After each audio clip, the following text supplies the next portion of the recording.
I've never been much of a foodie. I don't really appreciate finer dining the way that some of my friends do, and I could probably survive on Swiss chalet alone on most road trips. But there is one exception to this.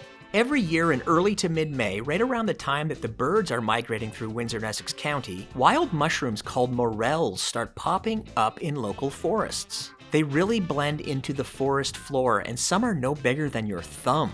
They are so camouflaged that they are very hard to spot on the forest floor. They can be really hard to see. That's why they call it morel hunting. You really do have to hunt for them. However, once you do find a morel, there is a good chance that they will come back to that exact same spot the following year. This is because the morel fungus mostly exists under the forest floor. The part that is picked is just a tiny bit of the overall fungus. This spring, I went back to my favorite morel spot in a local forest, and I wasn't having too much luck. Were my eyes playing tricks on me? Was I all of a sudden horrible at spotting them? I was finding lots of mosquitoes. Was this the right week of May?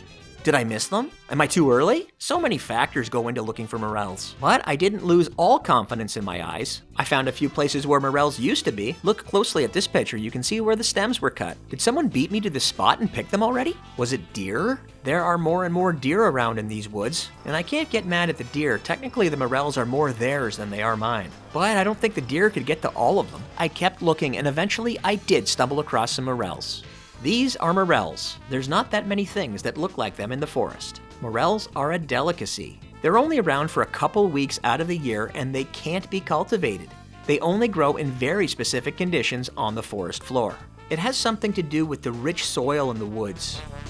Lots of shade, close proximity to water, and certain types of trees or decaying wood.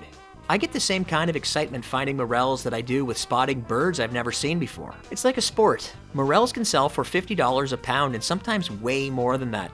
And when you do finally find a morel, look around because a lot of the time where you find one, there are more nearby. When you pick them, they break off at the stem, and an entire network of the fungus is left intact, still buried in the soil. That's why they always come back to the same place. This is a decent-sized morel, but I'd like to have a few more. Okay, I began to question a lot of what I know about morels when this happened, and I still don't know how to explain it. I was in my own backyard and spotted a giant morel growing there. How is that possible?